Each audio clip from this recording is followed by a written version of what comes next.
ഒരേ കാര്യത്തെ സംബന്ധിച്ച് ഒരാൾ അക്രമമാണെന്ന് വിശ്വസിക്കുമ്പോൾ വേറൊരാൾ അത് നീതിയാണ്, ക്രമമാണ്, ശരിയാണ് എന്ന് മനസ്സിലാക്കുന്നു, അല്ലെങ്കിൽ വാദിക്കുന്നു. അപ്പോൾ ആരാണ് ഈ ശരിയും തെറ്റും നമുക്ക് പറഞ്ഞു തരേണ്ടത്? ആരാണ് നമുക്ക് അക്രമവും ക്രമവും വേർതിരിച്ച് മനസ്സിലാക്കി തരേണ്ടത്? ഇതാണ് ഞാൻ ചോദിച്ച സംശയത്തിന്റെ ആകത്തുക. ഇനി നിങ്ങൾക്കൊക്കെ ഇപ്പൊ തോന്നുന്നുണ്ടാവും അതൊക്കെ കാര്യമാണ്. നമ്മളെ സംബന്ധിച്ചിടത്തോളം നമ്മളൊന്നും അക്രമങ്ങളൊന്നും ചെയ്യാത്ത ആളാണ്. നമ്മൾ നീതിപൂർവമായി ജീവിക്കുന്നവരാണ്. നമുക്കും ഒരു തോന്നലുണ്ടാവും. അതുകൊണ്ട് ഞാൻ ഒരു ചെറിയൊരു ഉദാഹരണം നിങ്ങളുടെ ശ്രദ്ധയിൽപ്പെടുത്തുന്നു. നിങ്ങളിൽ പലരും മത്സ്യം കഴിക്കുന്നവരായിരിക്കും. ഞാൻ ഇപ്പോഴും ഇവിടെ വന്നതിന് ശേഷവും മത്സ്യം കഴിച്ചിട്ടുണ്ട്. വാസ്തവത്തിൽ നിങ്ങൾ ചിന്തിച്ചു നോക്കൂ, ഈ മത്സ്യം നമ്മളാരെയും ആക്രമിക്കാനൊന്നും വന്നിട്ടില്ല. നമ്മളെ പഞ്ചായത്തിൽ തെരഞ്ഞെടുപ്പിന് നിന്നിട്ടില്ല. നമുക്കെതിരായി മത്സരിച്ചിട്ടില്ല. നമ്മളെ ശല്യപ്പെടുത്തിയിട്ടില്ല. നമ്മളെ വീട്ടിൽ കയറിയിട്ടില്ല. നമ്മളെ നാട്ടിൽ വന്നിട്ടില്ല. മറിച്ച് അതിനെ ജീവിക്കാൻ വേണ്ടി സംവിധാനിക്കപ്പെട്ട വെള്ളത്തിന്റെ ഉള്ളിൽ ആരെയും ശല്യം ചെയ്യാതെ അതിങ്ങനെ കളിച്ച് കുളിച്ച് ജീവിക്കുകയായിരുന്നു. ആ മത്സ്യത്തെ കുറെ മനുഷ്യന്മാര് പോയി ഇങ്ങോട്ട് ഒരക്രമവും ഇല്ലാതെ അങ്ങോട്ട് പോയി ആ മത്സ്യത്തെ വലയിലാക്കി പിടിച്ച് പുറത്ത് കരക്കിട്ട് ആ മത്സ്യം ഇങ്ങനെ പിടക്കുമ്പോൾ മനുഷ്യൻ നോക്കി ചിരിക്കുകയാണ്, സന്തോഷിക്കുകയാണ്. വാസ്തവത്തിൽ ഇത് തെറ്റല്ലേ? യാതൊരു തെറ്റും ചെയ്യാത്ത ഈ മത്സ്യങ്ങളെ സ്വതന്ത്രമായി ജീവിക്കുന്ന സ്ഥലത്ത് നിന്ന് പിടിച്ച് കരക്കിട്ട് അതിനെ ശ്വാസം മുട്ടിച്ച് കൊല്ലുന്നത് തെറ്റല്ലേ? നമ്മളെ കുറച്ച് മത്സ്യങ്ങൾ കടലിൽ നിന്നൊരു വലയെടുത്ത് വന്ന് കുറച്ച് മനുഷ്യന്മാരെ പാലായി നിന്ന് പിടിച്ചു കൊണ്ടുപോയി കടലിലും വെള്ളത്തിന്റെ ഉള്ളിലിട്ട് മുക്കിക്കൊന്നാ നിങ്ങളെന്ത് പറയും? മത്സ്യം ഭയങ്കര അക്രമം ചെയ്തു നിങ്ങൾ പറയില്ലേ? കാട്ടിൽ നിന്ന് എപ്പോഴെങ്കിലും ഒരു നരി ഇറങ്ങി വന്നിട്ടൊരു മനുഷ്യനെ എന്തെങ്കിലും ചെയ്താൽ നരി ആക്രമിച്ചു എന്നല്ലാതെ നരി വന്നിട്ട് നീതി നടപ്പാക്കി നിങ്ങളാരെങ്കിലും പറയില്ലല്ലോ. ഇതേപോലെ തന്നെയല്ലേ ഈ മത്സ്യത്തെ നമ്മൾ പിടിച്ചു കൊണ്ടുവന്നതും? രണ്ടാമത്തെ ചോദ്യം, അങ്ങനെ പിടിച്ചുകൊണ്ടുവന്ന ആൾക്ക് കേസും കൊടുത്ത് അത് വാങ്ങി എന്നിട്ട് അതും തിന്നിട്ടാണ് ഞാനും ഈ സ്റ്റേജിൽ നിൽക്കുന്നത്. വാസ്തവത്തിൽ ആ മത്സ്യം കഴിച്ചതും തെറ്റല്ലേ? ഒരു ചെറിയ സംശയം. ഇത് പറയുമ്പോൾ ചിലപ്പോ പുറത്തെങ്ങാനും പ്രസംഗം കേൾക്കാൻ വേണ്ടി വന്ന ഒരാള് വേണമെങ്കിൽ പറയുന്നുണ്ടാവും, ഞാനതുകൊണ്ടല്ലേ മത്സ്യം കഴിക്കാത്തത്. വേറെ ഒരാൾ പറയുന്നുണ്ടാവും, ഞാനതുകൊണ്ടല്ലേ മാംസം കഴിക്കാത്തത് എന്ന് പറയുന്നവരുണ്ടാകും. ഞാൻ എന്നാൽ അവരോട് ചോദിക്കുന്നു, മത്സ്യം കഴിക്കരുത്, മാംസം കഴിക്കരുത് എന്നൊക്കെ വിശ്വസിക്കുന്ന ആളുകളും ഇവിടെ ഭക്ഷണം കഴിക്കുന്നില്ലേ? അങ്ങനെ ഭക്ഷണം കഴിക്കുമ്പോൾ അവർ അരി, ഗോതമ്പ്, പച്ചക്കറി തുടങ്ങിയ വസ്തുക്കൾ കഴിക്കുന്നില്ലേ? ആ കഴിക്കുന്ന വസ്തുക്കൾ കൃഷി ചെയ്യുന്ന സ്ഥലത്ത് കുറെ പുഴുക്കളും കീടങ്ങളുമൊക്കെ അതിൽ നിന്ന് ഭക്ഷ്യവസ്തുവായി കിട്ടുന്നത് കഴിക്കാൻ കൃഷിയിടങ്ങളിൽ വന്നപ്പോൾ അതിനെ നശിപ്പിക്കാൻ വേണ്ടി നമ്മുടെ സർക്കാരിന്റെ ചെലവിൽ തന്നെ കീടനാശിനികൾ സൗജന്യമായി സദഖയായി വിതരണം ചെയ്യുകയും ആ കീടനാശിനികൾ കൊണ്ടുപോയി ഉപയോഗിച്ച് ഒരുപാട് ജീവികളെ ആ കീടനാശിനിയിലൂടെ കൊന്നൊടുക്കിയിട്ടല്ലേ നമുക്ക് നെല്ലും ഗോതമ്പും പച്ചക്കറിയും ഒക്കെ നമ്മുടെ മുന്നിൽ എത്തിയിട്ടുള്ളത്. വാസ്തവത്തിൽ ഈ നെൽകൃഷിയിലും ഗോതമ്പിലും ചോളത്തിലുമൊക്കെ വന്ന ഈ കീടങ്ങൾ അല്ലെങ്കിൽ പുഴുക്കൾ, ആ പുഴുക്കൾ ചെയ്ത തെറ്റെന്താണ്? ആ പുഴുക്കൾ ഭക്ഷണം കഴിക്കാൻ വേണ്ടി വന്നതല്ലേ? ഭക്ഷണം കഴിക്കൽ തെറ്റാണെങ്കിൽ ഭക്ഷണം കഴിക്കുന്നവരൊക്കെ കൊന്നുകളയണമെങ്കിൽ ആദ്യം കൊല്ലേണ്ടത് നമ്മളെയല്ലേ? അത് അതിന്റെ ഭക്ഷണം കഴിക്കാനല്ലേ വന്നത്? അതിന്റെ പേരിൽ അതിനെ കൊന്നൊടുക്കിയിട്ട് നമ്മൾ ആ കൃഷിയിൽ നിന്ന് ധാന്യങ്ങൾ ഉൽപ്പാദിപ്പിക്കുന്നതും തെറ്റും അക്രമവും അല്ലേ? കീടനാശിനികളൊന്നും ഉപയോഗിക്കാത്ത കൃഷിയിടങ്ങളിൽ നിന്ന് ധാന്യങ്ങൾ ഉൽപ്പാദിപ്പിച്ച് അതിലൂടെ ഭക്ഷണം കഴിച്ച് ജീവിക്കുന്ന ഏതെങ്കിലും അഹിംസയിൽ വിശ്വസിക്കുന്ന ജനങ്ങളെ നിങ്ങൾ കണ്ടിട്ടുണ്ടോ? ഇനി ഞാൻ വേറൊരു ഉദാഹരണം പറയും. ഒരു വാഴക്കുല, ആ വാഴക്കുല, വാഴ എന്ന് പറയുന്ന ആ സസ്യം, അത് അതിന്റെ വേരുകളെ വളരെ ദൂരങ്ങളിലേക്ക് റിസീവർമാരായി പറഞ്ഞയച്ചു. കിട്ടുന്ന ഭക്ഷണങ്ങളും വെള്ളങ്ങളുമൊക്കെ ഈ റിസീവർമാർ പിരിച്ചെടുത്തു കൊണ്ടുവന്നു. അത് ഈ വാഴക്ക് നൽകി. കമ്മീഷനൊന്നും കൊടുത്തിട്ടില്ല. ആ വാഴ അത് ഉപയോഗിച്ചു, വളർന്നു, തടിച്ചു, കൊഴുത്തു. അതിന്റെ തലയിൽ ഒരു വാഴക്കുലയുണ്ടായി. ആ വാഴക്കുല 3-4 മാസം ഈ വെയിറ്റുള്ള കുല അതിങ്ങനെ പിടിച്ചു നിന്നു. നിങ്ങളൊന്ന് നിന്ന് തരുവോ? വാഴ പിടിച്ചു നിൽക്കുന്നത് പോലെ ഒരു കൊലയും പിടിച്ചിട്ട് ഇങ്ങനെ ഒരേ നൃത്തം നിങ്ങൾ നിന്ന് തരുമോ? പോലീസ് സ്റ്റേഷനിൽ മുന്നിൽ ഒരു തോക്കും പിടിച്ചു നിൽക്കുന്ന ഒരാളുണ്ട്, അയാൾക്കും കുറഞ്ഞ മണിക്കൂറേ നിൽക്കാൻ കഴിയുള്ളൂ, എത്ര പ്രാക്ടീസ് ഉണ്ടെങ്കിലും. അതേ സമയത്ത് ഈ വാഴക്കുലയും പിടിച്ച് ഈ വാഴ അങ്ങനെ കുറെ നിന്നു. അങ്ങനെ നിന്ന് ഏകദേശം ഇതൊരു തിന്നാനും മറ്റൊക്കെ പറ്റുന്ന സമയമാകുമ്പോഴേക്ക് ഈ വാഴക്ക് 3-4 മക്കൾ അതിന്റെ കോന്തല പിടിച്ച് കളിക്കുന്ന രൂപത്തിൽ അതിന്റെ കാൽക്കൽ 3-4 മക്കളുണ്ടായി. അതിന് വാഴക്കന്നുകൾ എന്ന് ഞങ്ങളുടെ നാട്ടിൽ പറയാം. ഈ വാഴക്കന്നുകൾ, ചെറിയ മക്കൾ, ഏതായിരുന്നാലും എനിക്ക് വയസ്സൊക്കെ ആയെങ്കിലും മക്കൾ വളരുന്നുണ്ട് എന്നുള്ള സന്തോഷത്തിലാണ് മൂപ്പര്. അങ്ങനെ ഇരിക്കുമ്പോൾ ഒരു ദിവസം ഒരു മനുഷ്യൻ ഒരു കത്തിയുമായി വന്ന് ഈ വാഴ, ഇത്രയും കാലം പിടിച്ചു നിന്ന ഈ വാഴക്കുല, അതിനോടൊരു ചെറിയ സമ്മതം പോലും ചോദിക്കാതെ അതിന്റെ തലയിൽ നിന്ന് വെട്ടി മാറ്റി. അപ്പോൾ അതിന്റെ രക്തമൊലിക്കുന്നുണ്ട്, ചുവപ്പ് കളറല്ല എന്ന് മാത്രം. അതിന്റെ തലയിൽ നിന്ന് ഇത് വെട്ടിയെടുക്കുമ്പോൾ അതിന്റെ ശരീരത്തിൽ നിന്ന് ഒലിക്കുന്ന ഈ നീരിനെ സംബന്ധിച്ച് ഒരു വേദനയും മനുഷ്യന് തോന്നിയില്ല. മനുഷ്യൻ പിന്നെയും ചിന്തിക്കുന്നത് അത് എന്റെ ഷർട്ടിലായിട്ട് കറയാവോ എന്നുള്ള പേടിയല്ലാതെ അതിന് വേദനയാവോ എന്നുള്ള ഒരു ചിന്തയും മനുഷ്യനുണ്ടായില്ല. എന്നിട്ട് അത് ധൈര്യപൂർവ്വം വെട്ടിയെടുത്ത് കൊണ്ടുപോയി ഈ മനുഷ്യൻ തിന്നുമ്പോൾ പോകട്ടെ, ആ വാഴയുടെ 4 മക്കൾ തൊട്ടടുത്തുണ്ടായിട്ട് ഒരു ചെറിയ കായ പോലും ആ മക്കൾക്ക് കൊടുത്തതുമില്ല. ഈ മനുഷ്യൻ ചെയ്തത് അക്രമമല്ലേ? ഇനി നിങ്ങൾ നോക്കൂ, ഇതൊന്നുമില്ലാത്ത മനുഷ്യൻ. ഞാൻ 2ാം ക്ലാസ്സിൽ സ്കൂളിൽ പഠിക്കുന്ന സമയത്ത് പഠിച്ചൊരു പാഠം എനിക്കിപ്പോഴും തുടക്കം ഓർമ്മയുണ്ട്. ഞാൻ മനപ്പാടാക്കിയിട്ടൊന്നുമില്ല, കാരണം ഖുർആനൊന്നും അല്ലാത്തതുകൊണ്ട്. അതിന് തുടക്കം ഇങ്ങനെയാണ്: പാഠം 2 പശു. പാഠം 2 പശു. എനിക്ക് അമ്മ കാച്ചിയ പാൽ തരും, ഞാൻ അച്ഛനോളം വലുതാകണം. ഇതാണ് അതിന്റെ തുടക്കം. അതിപ്പോ എനിക്ക് ഓർമ്മയുണ്ട്, ഹെഡിങ് ഓർമ്മയുണ്ട്. ഞാൻ നിങ്ങളോട് ചോദിക്കുന്നു, പാല് കുടിക്കാത്ത ഏതെങ്കിലും മതക്കാരനുണ്ടോ? ഏതെങ്കിലും പാർട്ടിക്കാരുണ്ടോ? ഇല്ലല്ലോ.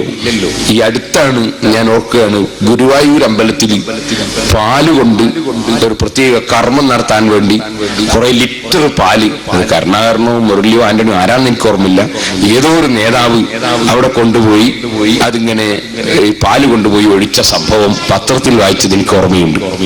ഈ പാല് വെറുതെ കിട്ടുകയില്ലല്ലോ. പാല് പശുവിന്റെ മുലയിൽ നിന്ന് കറന്നെടുത്തിട്ടല്ലേ കിട്ടുന്നത്. ഇവിടെ നിങ്ങൾ ചിന്തിച്ചു നോക്കൂ, പശുവിന്റെ മുലയിൽ നിന്ന് പാല് കറന്നെടുക്കുന്നത് തെറ്റല്ലേ? കാരണം വിശദീകരിക്കാതെ തന്നെ വ്യക്തമല്ലേ? ഒരു പശുവിന് ഗർഭമായാൽ നമ്മളെ മനുഷ്യർക്ക് ഗർഭമായതുപോലെയൊന്നുമല്ല. ഒരു മനുഷ്യ സ്ത്രീക്ക് ഗർഭമായാൽ ഭർത്താവ് പരിചരിക്കാനും മരുന്ന് വാങ്ങി കൊടുക്കാനും ഡോക്ടറെ തൊണ്ടാനൊക്കെ ഉണ്ടാവും. അതേ സമയത്ത് ഒരു പശുവിന് ഗർഭമായാൽ മൂരി തിരിഞ്ഞു നോക്കുകയില്ല എന്നതല്ലേ ശരി? എന്നിട്ട് ഈ പശു വളരെയേറെ പ്രയാസപ്പെട്ട് ഗർഭം ചുമന്ന് ഈ പശു ഇങ്ങനെ അധ്വാനിച്ച് ജീവിച്ച് അവസാനം ഒരു ദിവസം ഈ പശു പ്രസവിച്ചു. ആസ്പത്രിയിൽ അഡ്മിറ്റ് ചെയ്തിട്ടില്ല, ഒരു മിഡ് വൈഫ് ഇല്ല, ഒരു നേഴ്സില്ല, ഒരാളും തിരിഞ്ഞോക്കല്ല, ഭർത്താവിന്റെ കുടുംബത്തിന് തന്നെ കണ്ടിട്ടില്ല, ആരുമില്ല, അനുജത്തിയില്ല, ചേട്ടത്തിയില്ല, അമ്മയില്ല, സ്വന്തം മുഴുവനും സഹിച്ച് ഈ പശു പ്രസവിച്ചു. ആ പ്രസവിച്ച പശുവിന്റെ ചെറിയ കുട്ടിയെ അത് നക്കിത്തുടച്ച് വൃത്തിയാക്കി അത് എഴുന്നേറ്റ് നിന്ന് അമ്മയുടെ ശരീരത്തിൽ എവിടെയാണ് പാലുള്ളത്, ടാങ്കി ഉള്ളത് എന്ന് അന്വേഷിച്ച് ആ പശുക്കുട്ടി അമ്മയുടെ പാല് കുടിക്കാൻ തുടങ്ങി. അത് തന്നെ നമുക്ക് ചിന്തിക്കാനുണ്ട്. ഈ പശുക്കുട്ടിക്ക് അമ്മയുടെ ശരീരത്തിൽ ഇത്ര വലിയ ഒരു പാൽ ടാങ്കി സ്ഥാപിച്ചിട്ടുണ്ടെന്നും അതിന് 4 ടേപ്പുകൾ ഉണ്ടെന്നും അത് തുറന്നാലേക്ക് പാല് കിട്ടുമെന്നും ഒക്കെ ഈ പശുക്കുട്ടിക്ക് വിവരം കൊടുത്ത ഗുരുനാഥൻ ആരാണ് എന്നത് വേറെ ചിന്തിക്കേണ്ടതുണ്ട്. ഒരൊറ്റ കാളയും ഇതുവരെയും അങ്ങനെ ഒരു പശുക്കുട്ടിക്കും ക്ലാസ് എടുത്തു കൊടുത്തിട്ടില്ല. പശുക്കളെ കൂട്ടത്തിലാണെങ്കിലോ സ്റ്റേജിൽ കയറുന്ന ഒരൊറ്റ പെണ്ണും ഇല്ലതാനും. എന്നിരിക്കുമ്പോൾ പിന്നെ ഈ കാള ഈ ക്ലാസ് എടുത്തിട്ടില്ല, പശുവാണെങ്കിൽ രംഗത്ത് വന്നിട്ടുമില്ല. പിന്നെ ഈ പശുക്കുട്ടിക്ക് ഈ വിവരം എവിടുന്ന് കിട്ടി? അത് അറിയിച്ചു കൊടുത്തൊരു ഗുരുനാഥൻ അതിന്റെ പിന്നിൽ പ്രവർത്തിച്ചിരിക്കണ്ടേ? ആ ഗുരുനാഥൻ ആരാണ്? അത് ചിന്തിക്കുന്ന മനുഷ്യൻ അറിയാൻ കഴിയും. സർവ്വ സൃഷ്ടികളെയും സൃഷ്ടിച്ച് പോറ്റി വളർത്തുന്ന ലോകസൃഷ്ടാവായ അല്ലാഹു ആ പശുക്കുട്ടിക്ക് അങ്ങനെ വിവരം കൊടുത്തു. അതിന്റെ നേരെ തിരിച്ച് മറ്റൊന്നുണ്ട്. അതായത് കാട്ടുപശുവിന്റെ കുട്ടി പ്രസവിക്കപ്പെട്ട ഉടനെ ഒരൊറ്റ ഓട്ടമാണ്. ആ കാട്ടുപശുവിന്റെ കുട്ടി ഓടുന്നതിന്റെ കാരണം അതിന്റെ അമ്മയുടെ വായിലുള്ള പരുപരുത്ത നാക്കുകൊണ്ട് നക്കിയാൽ തോലുരിഞ്ഞ് ചത്തുപോകും എന്ന ഭയം കൊണ്ടാണ് പശുക്കുട്ടി ഓടുന്നത്. അവിടെയും നമുക്ക് ചിന്തിക്കാനുണ്ട്. കാട്ടുപശുവിന്റെ കുട്ടി ഒരിക്കലും എഴുന്നേറ്റ് നിന്ന് അമ്മയുടെ മുല നോക്കി നടന്നില്ല. നാടൻ പശുവിന്റെ കുട്ടി ഒട്ട് ഓടിയതുമില്ല. ഇത് രണ്ടിനും വേർതിരിച്ച് വിവരം കൊടുത്ത ഒരാള് ഇതിന്റെ പിന്നിൽ പ്രവർത്തിക്കണ്ടേ? ഒന്നുകൂടി പറഞ്ഞാൽ ഈ കാട്ടുപശുവിന്റെ കുട്ടി വരുന്ന റൂട്ടിലല്ലല്ലോ നാവുള്ളത്. അങ്ങനെയാണെങ്കിൽ വരുമ്പോ കണ്ടതാണെന്ന് മനസ്സിലാക്കാമായിരുന്നു. കാട്ടുപശുവിന്റെ കുട്ടി പ്രസവിക്കപ്പെട്ട റൂട്ടിലല്ല അപകടം പിടിച്ച നാവുള്ളത്, അത് വേറൊരു റൂട്ടിലാ. ഒരു പശുവിനെയും ഒരു പശുക്കുട്ടിയെയും ഒരു പശുവും തൊള്ളയിലൂടെ പ്രസവിച്ചിട്ടില്ലല്ലോ. അങ്ങനെയാണെങ്കിൽ വരുമ്പോ കണ്ടതാണെന്ന് മനസ്സിലാക്കാമായിരുന്നു. ഇരിക്കട്ടെ, ഈ വേർതിരിച്ച് മനസ്സിലാക്കിയ പശുക്കുട്ടികൾ അത് തന്നെ നമുക്ക് ഒരുപാട് ചിന്തിക്കാനുണ്ട്. അല്ലാഹുവിന്റെ ലോകസൃഷ്ടാവിന്റെ ആസ്തിക്യത്തെ ചിന്തിക്കുന്നവന് ധാരാളം പാഠങ്ങളുണ്ട്. ഞാനിപ്പോൾ അതിലേക്കല്ല കടക്കുന്നത്. ആ പശുക്കുട്ടി അമ്മയുടെ മുല കുടിച്ചു കൊണ്ടിരുന്ന പശുക്കുട്ടി ഏകദേശം ഒരാഴ്ചക്കാലം ഈ പശുക്കുട്ടി മുല കുടിച്ചതിന് ശേഷം നാം കാണുന്നു ഈ അകിടിലും മുലയിലുമൊക്കെ നല്ല പാല് നിറഞ്ഞു നിൽക്കുന്നു. അങ്ങനെ നിറഞ്ഞു നിൽക്കുമ്പോൾ പിന്നെ നടക്കുന്നത് എന്താണ്? ഒരു മനുഷ്യൻ വരുന്നു. ആ മനുഷ്യൻ കുറച്ച് മുന്നോട്ട് കസേരട്ട് ഇങ്ങോട്ട് ഇരുന്നാലേ ബാക്ക് കുറച്ച് സ്ഥലം കിട്ടുള്ളൂ. കുറച്ച് ഇങ്ങോട്ട് തിരിഞ്ഞിരുന്നോളി. ഇങ്ങോട്ട് തിരിഞ്ഞിരുന്നാൽ അവനത്തെ കഴുത്ത് വേദനയാവില്ല. അങ്ങനെ അവിടെ ഉള്ളവർക്ക് ഇങ്ങോട്ട് തിരിഞ്ഞിരുന്നാൽ വേദനയാവില്ല. മതി അധികം അടുത്തിരുന്നാൽ കഴുത്ത് വേദനയാവും. എല്ലാവരും ഒരു ഉപകാരം ചെയ്യേണ്ടത് മദ്യത്തെ സൈഡ് ഒഴിവിടരുത്. ഒഴിവുള്ള കസരൊക്കെ സൈഡിലായിരിക്കണം. എന്നാൽ പിന്നെ വന്നിരിക്കുന്നവർക്ക് സുഖാവും.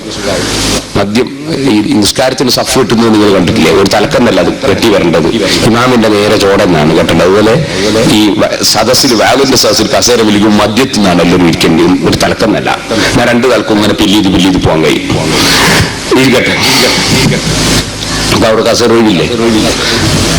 ഒഴിവുള്ള കസേര വലിയ ആരും ഇരുന്നില്ലെങ്കിൽ വെറുതെ ഇവിടെല്ലത്തിലെ കസേരക്ക് വാടക ₹1. അല്ലാഹുഅലം എത്രയാട്ടെ, വെറുതെ കളയാൻ പറ്റില്ല. അപ്പൊ പറഞ്ഞു വന്നത്, നിങ്ങൾ നോക്കൂ, ഈ പശുക്കുട്ടി അത് അതിന്റെ സ്വന്തം അമ്മയുടെ മുല കുടിച്ചുകൊണ്ടിരിക്കുന്ന പശുക്കുട്ടി, ആ പശുക്കുട്ടി സ്വതന്ത്രമായി സ്വന്തം അമ്മയുടെ കഠിനാധ്വാനം ചെയ്ത് ഗർഭം ചുമന്ന് പ്രസവിച്ച വാത്സല്യമുള്ള നക്കിത്തുടച്ച അമ്മയുടെ മുല കുടിച്ചുകൊണ്ടിരിക്കുമ്പോൾ അതാ ഒരു മനുഷ്യൻ വരുന്നു, ഒരു കയറും എടുത്തിട്ട്. ഈ കയറെടുത്ത് വരുന്നത് എന്തിനാ? ഈ ബുലുവായ പ്രായപൂർത്തിയെത്തിയ പശുവിന്റെ കഴുത്തിൽ ഇടാനല്ല. പ്രസവിച്ചിട്ട് ഒറ്റ ആഴ്ച മാത്രം പ്രായമുള്ള ഈ ചെറിയ കുഞ്ഞിന്റെ കഴുത്തിൽ കയറിടാനാ വരുന്നത്. മനുഷ്യൻ ഹിന്ദുവും ക്രിസ്ത്യാനിയും മുസ്ലിമും മതമുള്ളവരും ഇല്ലാത്തവരും സുന്നിയും രണ്ടു മുജാഹിദും മറ്റേ ജമാഅത്തും എല്ലാവരും ചെയ്യുന്ന ഒരു പണിയാൻ പറയും. ഒരു കയറ് എടുത്തു വരികയാണ്. എന്തിന്? ഈ കുട്ടിന്റെ കഴുത്തിൽ കയറിടാൻ.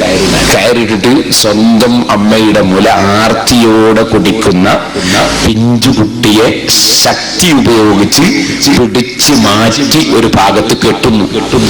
എന്നിട്ട് അതിന്റെ മുന്നിൽ നിന്ന് അതിന്റെ മുഖത്ത് നോക്കി ഒരു പാത്രവുമായി വന്ന് അതിന്റെ സ്വന്തം അമ്മയുടെ മുല ഈ മനുഷ്യൻ പോയി പിടിച്ച് വലിച്ച് കറന്ന് പാലെടുക്കുന്നു. ഇവനും ഈ പശുവും തമ്മിലുള്ള ബന്ധം എന്താണ്? എന്താണ്? കുടുംബ ബന്ധമില്ല, രാഷ്ട്രീയ ബന്ധമില്ല, മറ്റേതെങ്കിലും ബന്ധമില്ല, സാമൂഹ്യ ബന്ധമില്ല, യാതൊരു ബന്ധവുമില്ലാത്ത മറ്റൊരു വർഗത്തിൽപ്പെട്ട മനുഷ്യൻ ഈ പശുവിന്റെ സ്വന്തം കുട്ടിയുടെ മുഖത്ത് നോക്കി അതിനെ പിടിച്ച് മാറ്റി കെട്ടിയിട്ട് ഈ പശുവിന്റെ മുലയിൽ നിന്ന് ധൈര്യപൂർവ്വം പാല് കറന്നെടുത്ത് കൊണ്ടുവന്ന് സ്വന്തം കുടിച്ചു. കുറച്ച് മൊയിലാർക്കും കൊണ്ടു കൊടുത്തു. ഞാനിപ്പോ ഇവിടെ വന്നപ്പോ ഒരാൾ ഒരു ഗ്ലാസ് പാലും കൊണ്ടുവന്നു. ഉസ്താദിന് കുടിക്കാനാണുള്ള എനിക്ക് പാല് കുടിച്ചാൽ ശരിയാവില്ല, അതുകൊണ്ട് ഞാൻ വന്ന ചായ വെച്ചാൽ കുറച്ചും കാലം തൃപ്തിപ്പെടുത്താച്ചിട്ടും മൊയിലാർക്കും കൊണ്ടു കൊടുത്ത പാല്. എന്നിട്ട് ഒന്നും തീരാഞ്ഞിട്ട് കുറച്ച് മോരുവാക്കി, എന്നിട്ടും തീരാഞ്ഞിട്ട് പിന്നെ കുറച്ച് ഹോട്ടലിലും ക്യാൻറ്റീനിലും ഒക്കെ കൊടുത്ത് ഈ സ്വന്തം കുട്ടിക്ക് കൊടുക്കാതെ കറന്നെടുത്ത പാലാണ്. എന്നാൽ ഏതെങ്കിലും ഒരു പശു ഇങ്ങനെ ഒരു മനുഷ്യൻ പാത്രവും എടുത്ത് പാല് കറക്കാൻ വേണ്ടി വന്ന് ധൈര്യപൂർവ്വം കാൽക്കൽ വന്നിരുന്നപ്പോ ഒരു പശു, അത് കുറച്ച് ബോധമുള്ള ഒരു പശുവാണ്, ആ പശു ഇവൻ വന്നിരിക്കുമ്പോ തന്നെ ഇവൻ കൊണ്ടുവന്ന പാത്രത്തിന് ഒരു ചവിട്ട് കൊടുത്തു. ആ ചവിട്ട് കിട്ടിയപ്പോ പാത്രം ഒരു 200 മീറ്റർ അകലെ തെറിച്ചു വീണു. എന്നാൽ ഈ മനുഷ്യന്റെ അക്രമം ഞാൻ പറയുന്നത്, ഇങ്ങനെ ഒരു പശു ചവിട്ടിയാൽ വാസ്തവത്തിൽ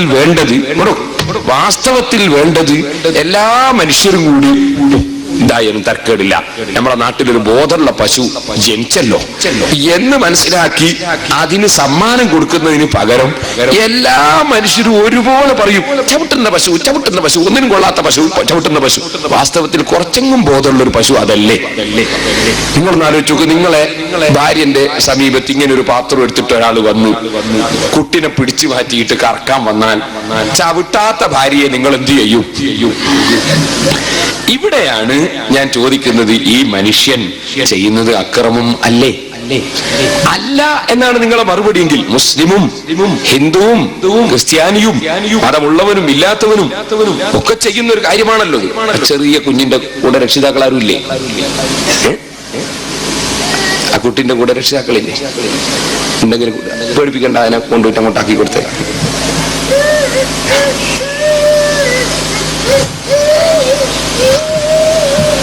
ചെറിയ കുട്ടികൾ ഇങ്ങനെ ഒറ്റക്കിട്ട് പോകാൻ പാടുണ്ടോ? പാടില്ല, തെറ്റല്ലേ? പശുക്കുട്ടിനോട് മാത്രം മതിയോ കാരുണ്യം? അപ്പൊ ഞാൻ പറഞ്ഞു വന്നത്,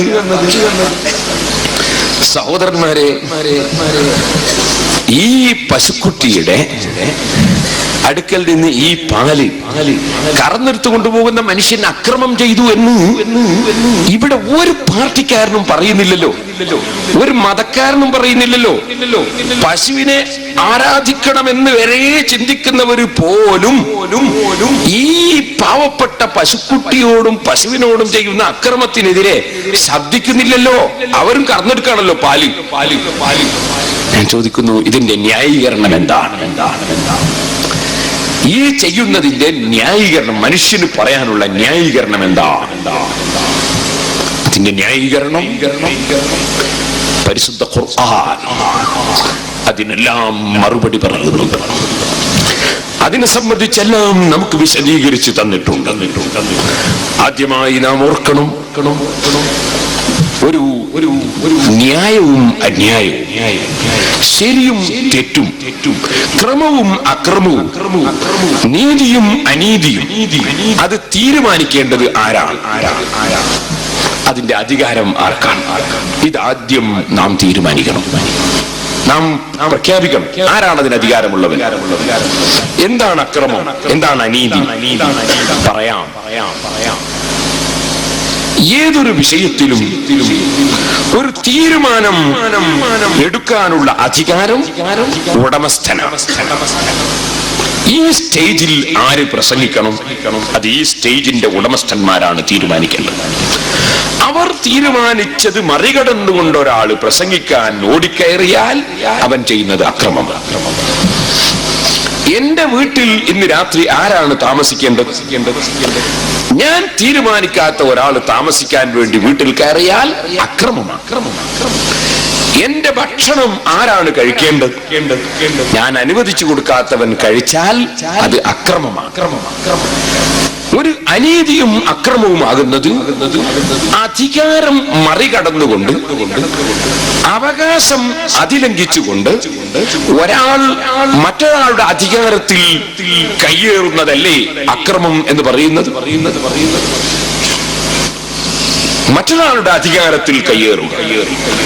ഞാൻ എന്റെ ശരീരത്തിൽ നിന്നൊരു രോമം പിടിച്ചിങ്ങനെ പറിച്ചങ്ങ് എറിഞ്ഞു കളഞ്ഞു. എന്നാൽ ഞാൻ ഇത് അക്രമമാണെന്ന് പറയാൻ നിങ്ങൾക്ക് എന്താണ് അധികാരം?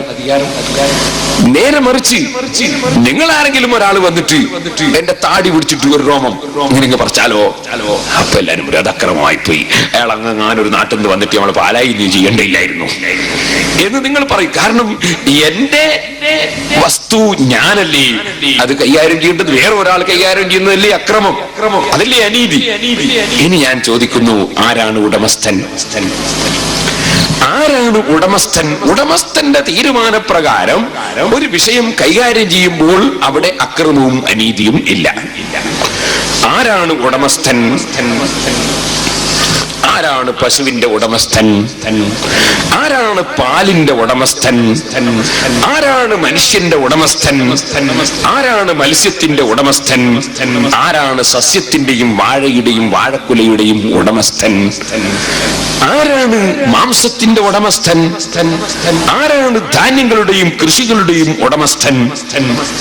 ഉടമസ്ഥൻ ഇല്ലായ്മയിൽ നിന്ന് ഉണ്ടാക്കിയവനാ. ഉടമസ്ഥൻ ഇല്ലായ്മയിൽ നിന്ന് ഉണ്ടാക്കിയവനാ അല്ലേ? നിങ്ങൾ ഈ കോഴിക്കോട് പോകുമ്പോ ഒരു സ്ഥലത്ത് കുറെ കൽച്ചട്ടികൾ അല്ലെങ്കിൽ കച്ചട്ടികൾ വിൽക്കുന്ന, അല്ലെങ്കിൽ വേറെ ഏതോ വസ്തുക്കൾ വിൽക്കുന്ന കുറെ ആളുകളെ കാണും, അല്ലെങ്കിൽ അമ്മി കൊത്തി വിൽക്കുന്ന ആളുകളെ കാണും. ഈ അമ്മി ഉണ്ടാക്കിയവരല്ലേ അതിന്റെ ഉടമസ്ഥൻ?